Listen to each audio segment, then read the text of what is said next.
ദൈവത്തിൻ്റെ മഹത്വം. ഇന്നത്തെ വചനം സദൃശ്യവാക്യങ്ങൾ 17 അധ്യായം അതിൻ്റെ 17 വാക്യമാണ്.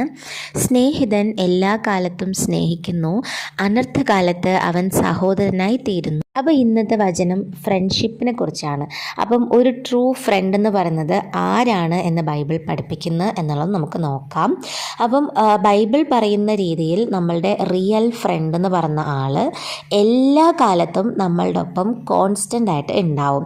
നമുക്ക് സ്പെഷ്യലി ഒരു അനർത്ഥകാലം വരുമ്പോൾ, നമുക്കൊരു ബുദ്ധിമുട്ടുള്ള സമയം വരുമ്പോൾ നമ്മളുടെ ബ്രദറിനെ പോലെ, നമ്മുടെ സിബ്ലിങ്ങിനെ പോലെ നമ്മളുടെ ഒപ്പം ഉണ്ടായിരിക്കും. നമ്മൾ ഒന്ന് ചിന്തിച്ച് നോക്കുക, നമുക്കൊരു കഷ്ടകാലം വന്നപ്പോൾ നമ്മളുടെ ഒപ്പം ആരാ നിന്നിട്ടുള്ളത്, ആരൊക്കെ നമ്മളെ വിട്ടിട്ട് പോയിട്ടുള്ളതെന്ന് ഒന്ന് ചിന്തിക്കുക സ്വയം.